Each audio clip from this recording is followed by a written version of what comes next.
Pencoblosan tinggal menghitung hari.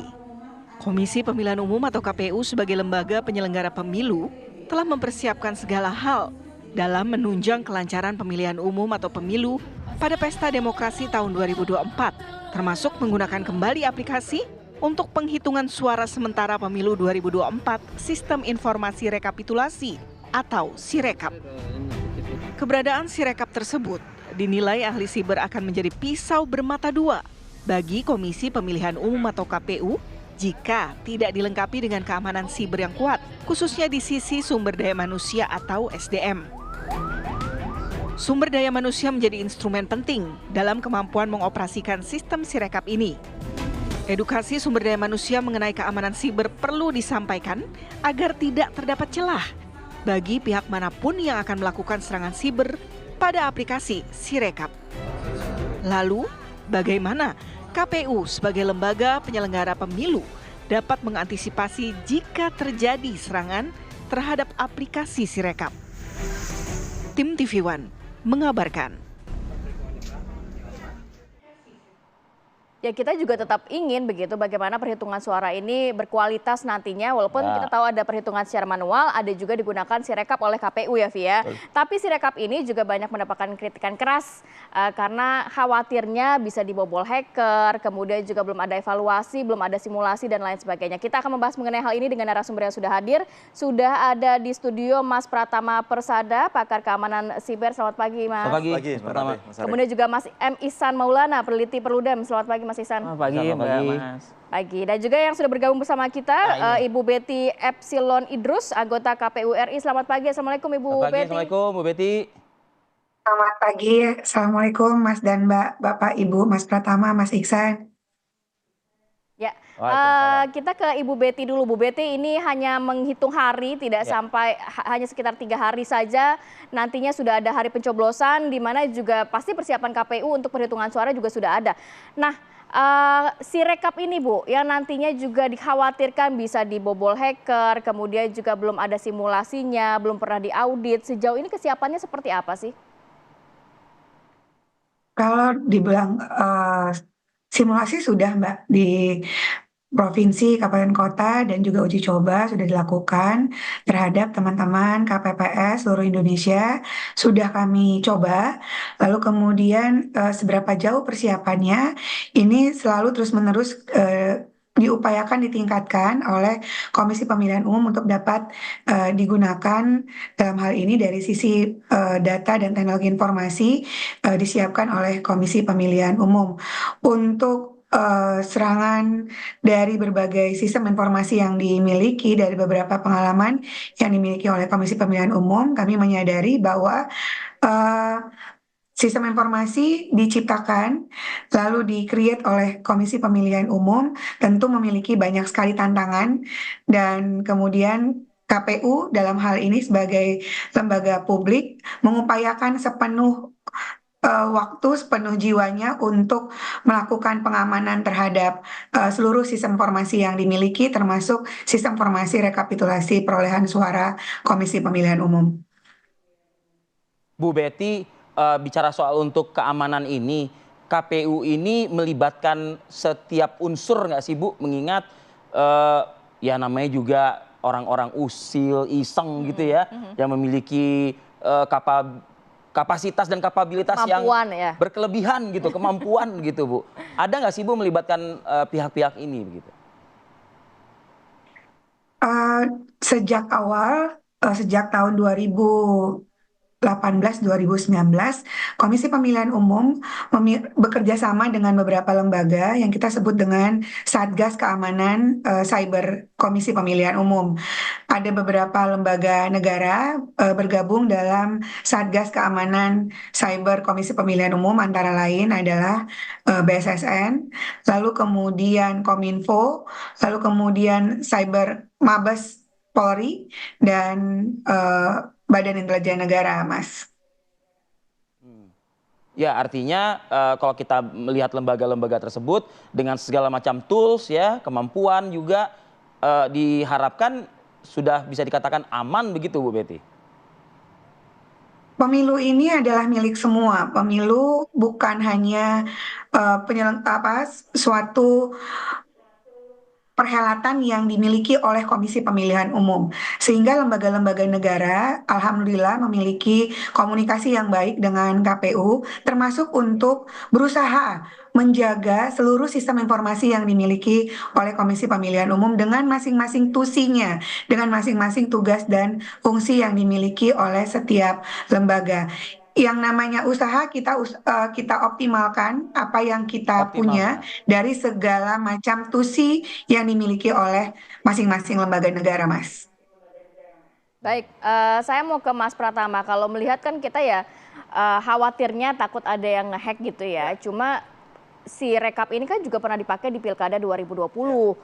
Kemudian juga tadi sudah dikatakan ada simulasi dan lain sebagainya.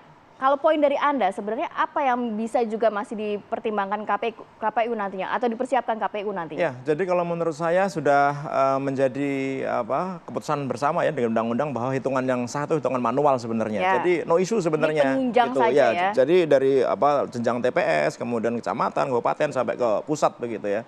Nah, kemudian untuk memudahkan tugas itu gitu ada sistem Sirekap yang dibuat oleh KPU begitu ya. Jadi Sirekap ini sistemnya adalah nanti lembar C1 yang ada di TPS difoto oleh petugas KPPS, kemudian dengan sistem dari Sirekap itu direcognize karakternya, markingnya gitu, kemudian jadi data dan dikirim ke server KPU begitu menggunakan internet ya kan. Nah, sebenarnya di sini titik mulai ada celahnya. Kenapa? Karena begitu sistem itu terkoneksi ke internet, itu akan menjadi incaran si hacker begitu. Ini kita belum ngomongin masalah ganti angka dan lain-lain ya begitu. Tapi dari sistemnya begitu. Nah, kalau sistem ini dibuat dengan aman gitu, dibuat dengan sistem yang memang menggunakan sistem misalkan enkripsi gitu yang cukup kuat gitu.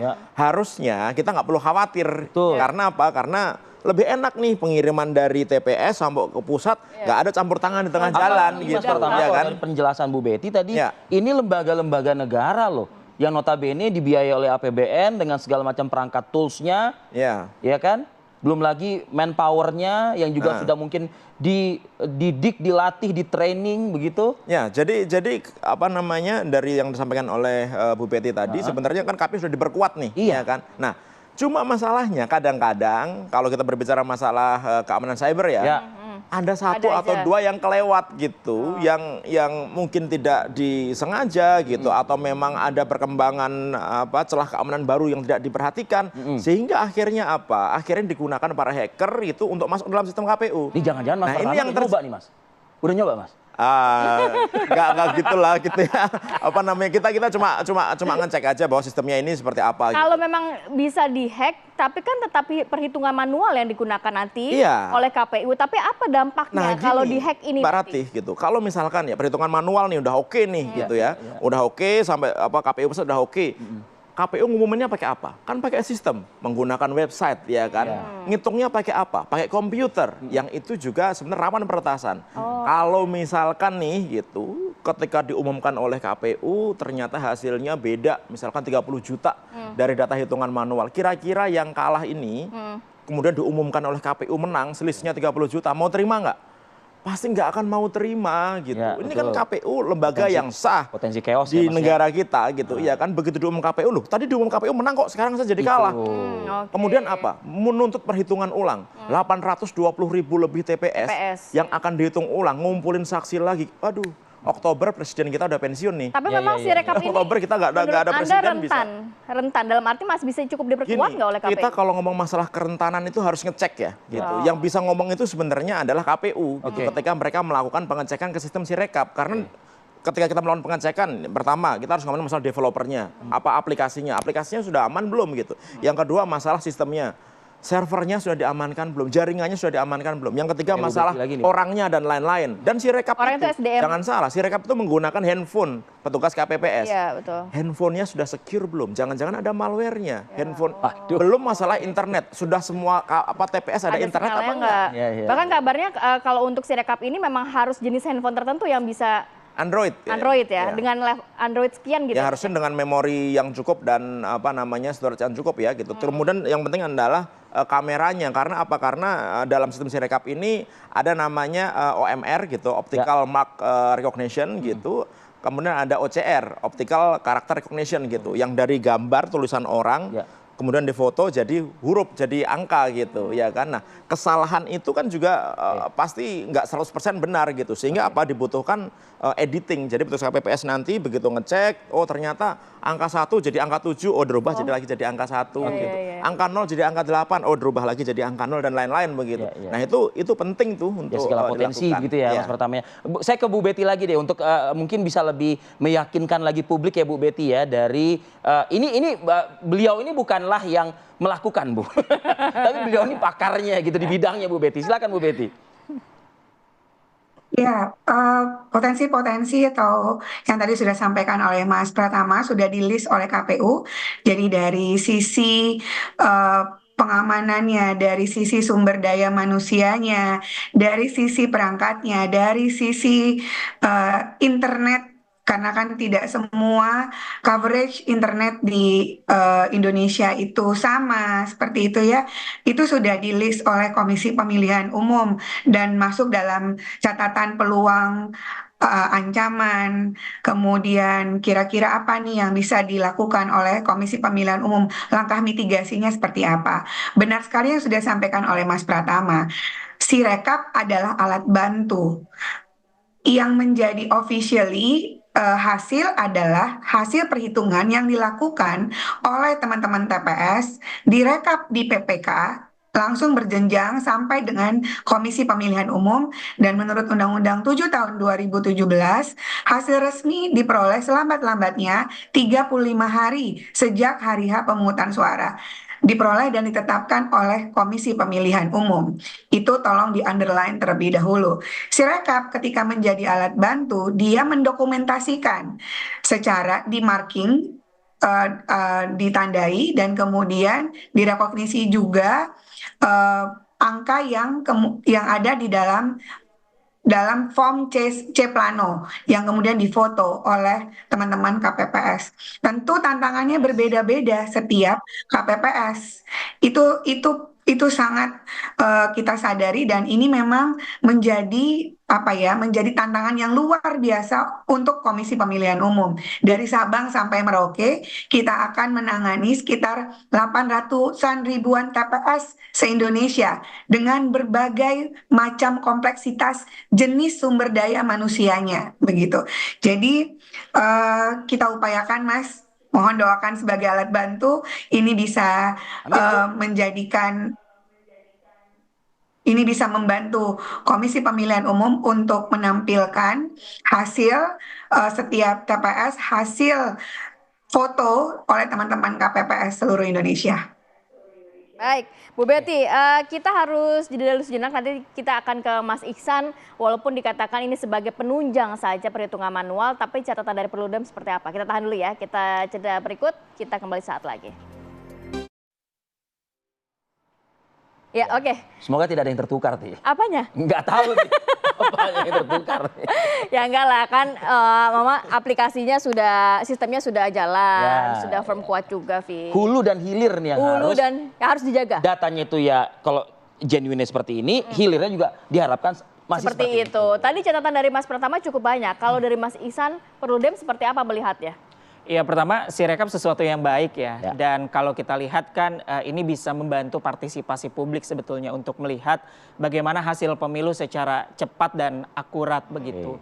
Apalagi tadi Bu Betty juga sampaikan bahwa kita butuh 35 hari nih kalau mau lihat hasil yang manual berjenjang begitu ya. Sedangkan lembaga-lembaga survei mungkin juga sudah mempublikasikan hasilnya gitu. Quick count, hitung cepat. Betul, tapi kalau kita lihat kan Sirekap ini kali kedua ya kalau mau digunakan, karena pertama kali itu diterapkan di Pilkada 2020. Meskipun ada banyak catatan, dan ini yang sebetulnya harus diperhatikan oleh KPU kalau mau digunakan di pemilu 2019. Kendala Pilkada 2020 ya hanya 270 kabupaten kota yang melaksanakan pilkada. Lebih sedikit dibandingkan. Lebih sedikit, dan formulirnya juga tidak serumit pileg gitu ya. Ada problem gitu ya soal Sirekap. Bagaimana servernya tidak cukup kuat gitu ya. Dan juga ada masalah-masalah bagaimana servernya sempat down begitu ya. Akhirnya publik tidak bisa melihat. gitu ya. Yang tadinya teknologi informasi Sirekap digunakan untuk memberikan hasil yang secara cepat, justru hasilnya malah sama dengan manual, kan itu yang tidak diinginkan. Nah ini ya rasanya kalau jadi bahan evaluasi ya, pemilu 2024 Sirekapnya harus lebih cepat gitu. Karena ini masif loh ini. Betul, ini sangat masif, 800.000 TPS begitu ya. Servernya akan surat-suara juga banyak. Surat-suaranya banyak. Nah ini yang perlu jadi perhatian sebetulnya bagi KPU. Oke, apa yang lebih concern secara detail mungkin dari Perludem kalau bicara di tahun 2024 ini begitu? Iya, kalau secara detail kan tadi Sirekap ya misalnya sudah disampaikan melibatkan banyak pihak, lembaga negara. Tapi kan publik tidak terinformasi nih. Oke. Sertifikat atau sudah tersertifikasi belum Sirekap yang dilakukan oleh KPU? Auditnya seperti apa? Siapa yang melakukan audit misalnya? Lalu apakah Sirekap yang digunakan oleh KPU untuk pemilu 2024 sudah memenuhi prinsip-prinsip open data nggak? Aksesibel nggak? Gitu ya. Lalu juga mestinya readable nggak? Jangan-jangan nanti dia pakai teknologi informasi, tapi prinsip-prinsip open data lalu juga mestinya tidak readable. Ya lalu ini akan jadi muncul persoalan di tengah konflik politik yang kita tahu pemilu 2024 cukup. Contoh misalnya form C1 tuh kan? Betul, contohnya form C1 ya, itu kan sangat banyak ya. Kita ada 18 partai politik yang C hasilnya pasti akan ada 18 lembar gitu ya. Betul. Itu hanya untuk pemilu DPR. Belum untuk DPRD provinsi, DPRD kabupaten kota dan juga DPD. Nah ini kendala-kendala, nanti apakah C1 itu publik mampu ini kan berhak dibaca, untuk mengakses itu ya? Betul, publik harusnya bisa mengakses gitu. Ini yang perlu juga dikonfirmasi ya sebetulnya kalau kita lihat di publik kan KPU sampaikan C1-nya tidak bisa dipublikasikan. Begitu karena hanya akan mempublikasikan diagram hasil pembacaan yang dilakukan oleh Sirekap. Tapi di sisi lain juga ada info kalau C1 yang difoto langsung di TPS itu bisa dibaca. Nah publik perlu diinformasi, jadi C1-nya akan bisa terbuka atau tidak. Nah hal-hal seperti ini yang perlu diedukasi sebetulnya kepada pemilih untuk melihat tadi potensi hasil pemilu 2024. Mengenai informasi ke publik ini penting Mas? Penting dong, kan kita pengen sebenarnya gini, kita kan pengen supaya hasil pemilu itu valid ya gitu. Apa yang ada dalam TPS itu ketika sampai KPU pusat hasilnya sama persis. Nggak boleh ada rekayasa, nggak boleh ada perubahan gitu. Artinya apa? Perlu ada pengecekan kan. Selama ini yang ngecekan apa? Saksi, ada KPPS, ada petugas dari KPU dan lain-lain begitu ya. Nah masyarakat menurut saya kalau bisa punya akses itu lebih bagus. Jadi masing-masing orang yang ada di TPS, misalnya saya nih di TPS gitu. Saya nyoblos di TPS berapa gitu ya. Saya bisa tahu tuh ngecek. Sehingga nanti ketika KPU mengumumkan hasilnya. Saya memfollow suara saya. Saya bisa ngecek, di TPS saya kemarin hitungan saya segini loh. Apa yang menangnya partai ini gitu. Ternyata ada yang miss gitu. Kayak kemarin tuh ada yang miss tuh di tempat saya itu gitu. Salah hitungnya 1 jadi angka 7 tuh gitu. Ya kan, nah itu kita bisa memverifikasi. Oh ternyata apa yang disampaikan oleh KPU itu benar sesuai dengan apa yang di TPS. Nah bila mana informasi ini tidak tersampaikan oleh lembaga KPU? Ya nggak ada verifikasi, kita nggak tahu hasilnya benar apa enggak. Artinya apa? Tapi selama ini sudah ada audit belum sih? Harusnya yang bisa menjawab itu adalah Bu Betty ya. Gitu. Karena ketika membuat suatu sistem, terutama sistem ini digunakan untuk penghitungan suara yang seluruh Indonesia dan dunia gitu ya kan kita ada KPS luar juga kan gitu.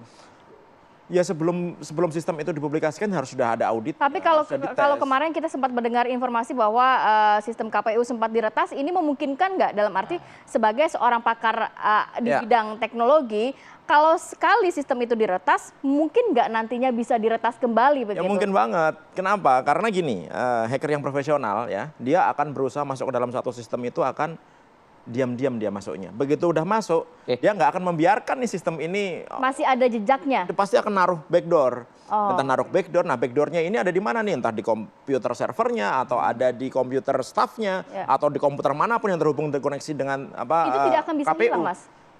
Bisa hilang kalau kita melakukan pengecekan dengan benar. Yang jadi masalah adalah kemarin KPU ini meminta tolong BSSN, kemudian BIN, Cybercrime Mabes Polri, Kominfo untuk melakukan audit kan. Kemudian dari hasil audit itu harusnya didapatkan apa nih dampaknya terhadap sistem KPU dari serangan hacker tersebut. Anda mendapatkan informasi itu nggak? Ya enggak dong, kan belum diumumkan sama KPU. Mungkin ada hal-hal mungkin. Saya jadi KPU nih, jadi padahal ada Bu Betty nih begitu. Tapi saya berpikir begini, ada hal-hal yang mungkin bisa disampaikan kepada publik, tapi ada juga mungkin yang tidak. Gitu. Loh, nggak bisa kayak gitu. Kenapa? Karena kewajiban penyelenggara sistem elektronik ya, sebagai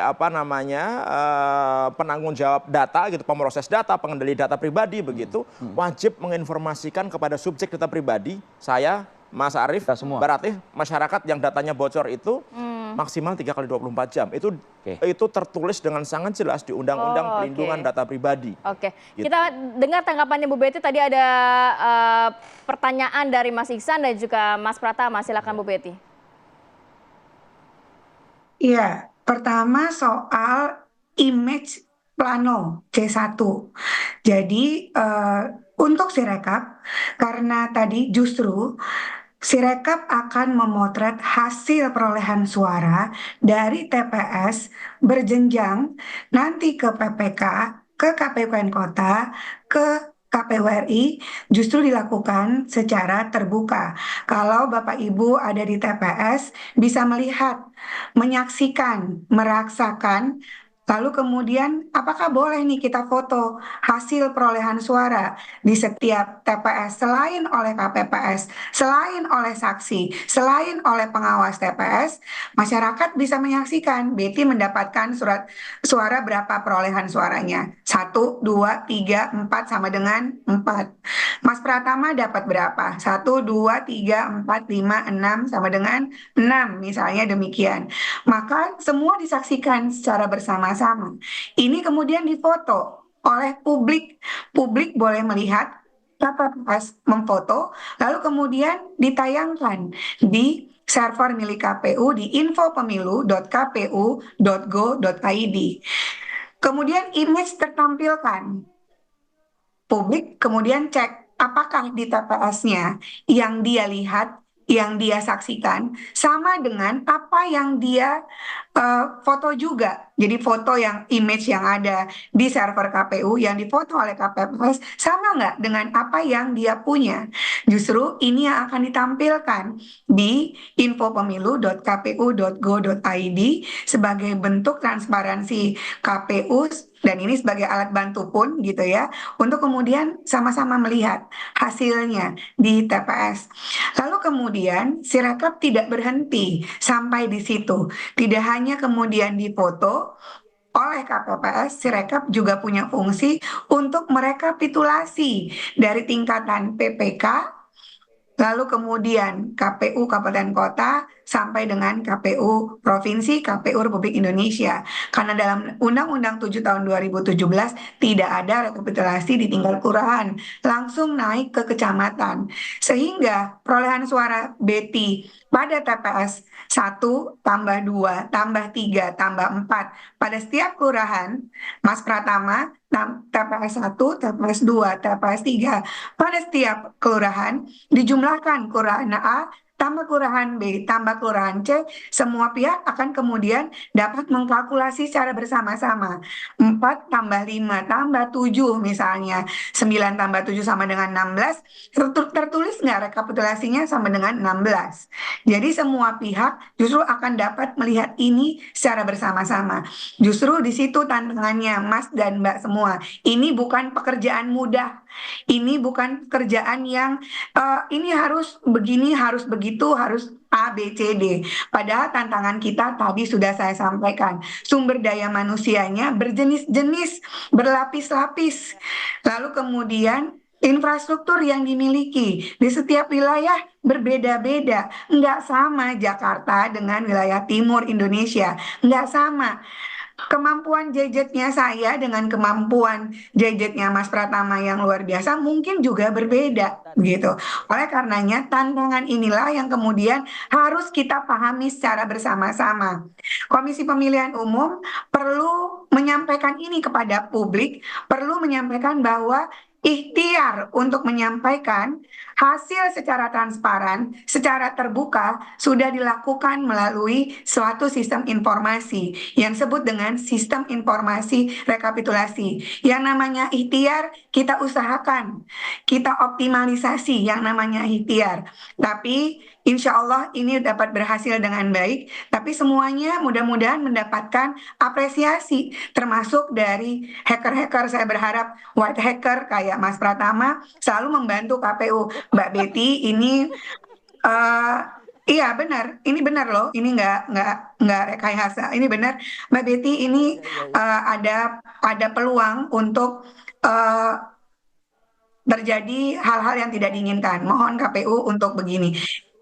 orang-orang Jadi seperti Mas membantu Pratama, orang-orang seperti Bu orang-orang Betty. lain di luar sana itu banyak sekali yang membantu Komisi Pemilihan Umum, Mbak. Jadi suatu sistem informasi itu buatan manusia loh ya, bukan buatan Tuhan yang Maha Kuasa. Jadi ketika dia menjadi buatan manusia, tentu menuntut tidak ada kesempurnaan di dalamnya.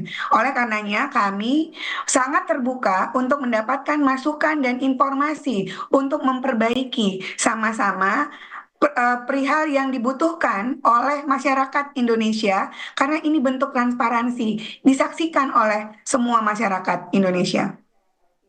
Ya Mbak Betty, tapi sebelum itu audit yang kemarin sudah dilakukan memang sengaja tidak dipublish ya? Yang sempat ditanyakan Mas Pratama. Kami sudah menyampaikan kepada publik, ini kan dugaan ya Mbak, dugaan terjadinya kebocoran sistem informasi, rilis langsung kami lakukan, langsung kami sampaikan kepada publik begitu.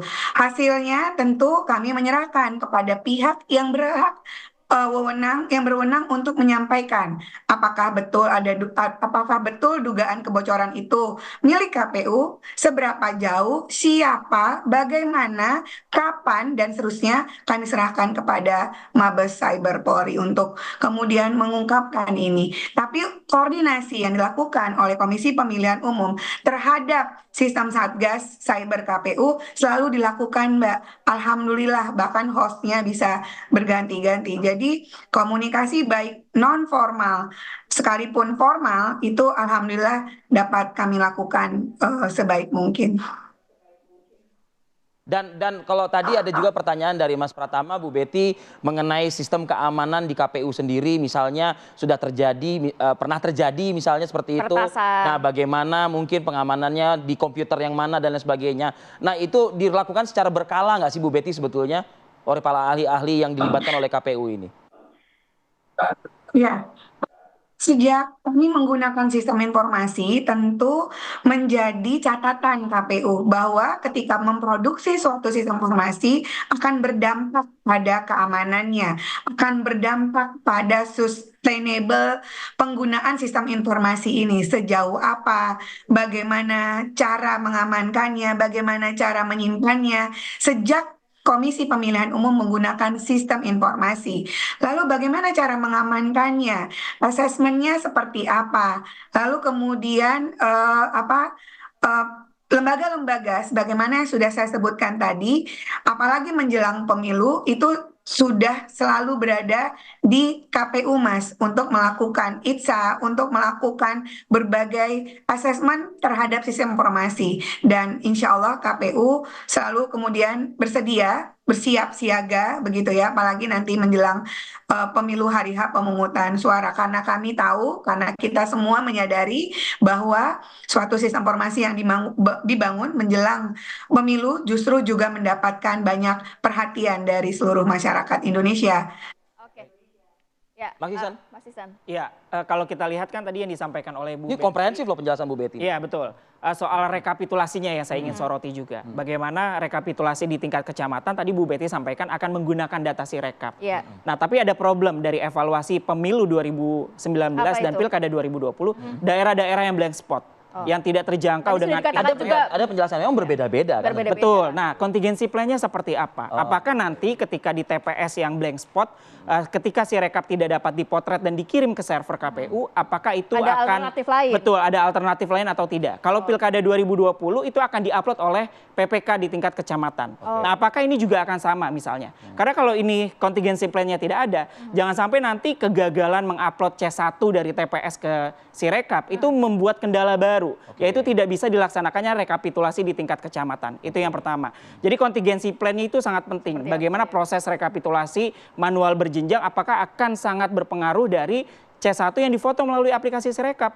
Karena tadi ada proses evaluasi di Pilkada 2020, kontingensi plan itu ada. Dan yang kedua adalah bagaimana juga tadi ya, partisipasi publik dan juga sebetulnya data Sirekap ini sangat penting. Kenapa? Karena kalau kita lihat misalnya dari segi peserta pemilu ya, nggak semua partai politik caleg-caleg itu punya saksi di semua TPS. 800.000 nah, lebih. betul 800.000 lebih gitu ya. Nah, kalau ini dipublikasikan dengan cukup baik, sebetulnya ini akan sangat membantu bukan hanya publik, tapi peserta pemilu. Apalagi di pemilu 2019, situng itu menjadi salah satu dalil sengketa di Mahkamah Konstitusi. Oke, silakan Bu Betty sedikit mungkin. Bisa ditanggapi. Mungkin dimaksud dengan oleh Mas Iksan bukan eh, pemilu ya, karena Sirekap baru dipakai di pemilu 2024. Pilkada 2020 baru menggunakan Sirekap. Saya sendiri pernah menjadi anggota KPU 2019 menggunakan Situng. Berbeda sekali proses kerjanya ini. Jadi Sirekap ini baru pertama kali digunakan untuk pemilu. Sirekap baru pertama kali digunakan untuk pemilu. Kompleksitasnya juga berbeda. Tapi berkaca pada pengalaman penggunaan e-coklit yang dilakukan waktu 2022-2023 kemarin, bahwa memang kami menemukan atau banyak sekali masih daerah-daerah blank spot yang ada di Indonesia. E-coklit ini kan sebenarnya proses kerjanya sama, bahwa kita datang dari rumah ke rumah berbasis RT RW begitu ya. Lalu kemudian e-coklit ini kami create untuk digunakan oleh petugas Pantarlih di lapangan. Apakah ada area blank spot? Pasti ada, di Indonesia masih ada. Bagaimana cara kerja atau bagaimana mitigasi yang dilakukan oleh KPU untuk melakukan ini? Sirekap pun demikian. Sirekap ini berbasis dua hal. Ada yang online, ada yang offline. Jadi Sirekap untuk lokasi-lokasi yang blank spot bisa digunakan secara offline. Jadi dia difoto dulu menggunakan Sirekap. Ketika kotak naik dari TPS, kan diantar nih kotak naik setelah perolehan penghitungan suara di TPS. Kotak kan naik nih dari TPS berjenjang ke PPK. Ketika kotak naik ke PPK, si KPPS tentu juga akan geser kan dari TPS-nya ke kecamatannya. Untuk langkah pertama adalah ketika dia geser, karena tadi dia offline di TPS-nya, dia geser ke PPK, kemudian sistem itu dapat menangkap, server langsung menangkap ketika dia bergeser, ada sinyalnya setiap kecamatan, maka data nyampe ke server. Itu langkah pertama, langkah mitigasinya.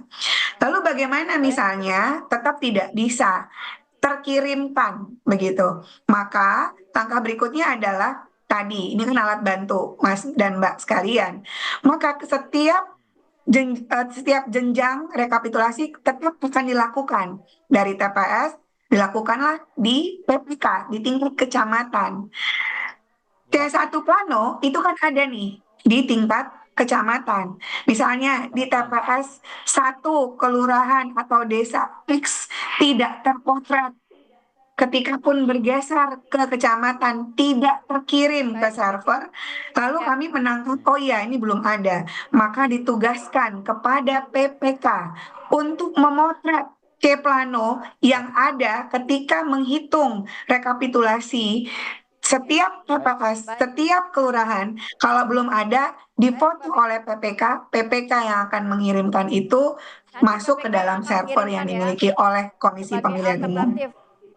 Oke, Mas Pratama singkat saja. Jadi kalau menurut saya kita memang harus mengapresiasi ya KPU ya dengan membuat sistem seperti ini sebenarnya memudahkan nih. Dan KPU untuk, mengundang Mas. Ya, memudahkan kita untuk mengetahui hasil pemilu dengan benar gitu. Nah, masalah kendala-kendala keamanan karena dibantu lah Mas. Nah, ini menurut saya menjadi concern gitu. Asal keamanannya kuat gitu, sistemnya bagus karena sistem ini juga nanti kan tergantung kekuatan sistemnya karena baca nih dari tulisan tangan jadi angka kan gitu. Nah, kalau sistem itu bagus saya pikir ini akan memudahkan masyarakat untuk mengetahui hasil pemilu gitu. KPU itu butuh kasih sayang dari Mas Pratama. Ya, kan? Karena kan tanggal 14 kan hari kasih sayang. Hari kasih sayang. Baik, terima kasih banyak Mas Pratama, Mas Iksan. Mas Iksan, Mas Pratama. Bu Betty juga. Bu Betty Epsilon Idrus, terima kasih. Terima kasih. Anggota KPU Republik Indonesia. Assalamualaikum. Sehat selalu Bu, terima kasih ya Bu.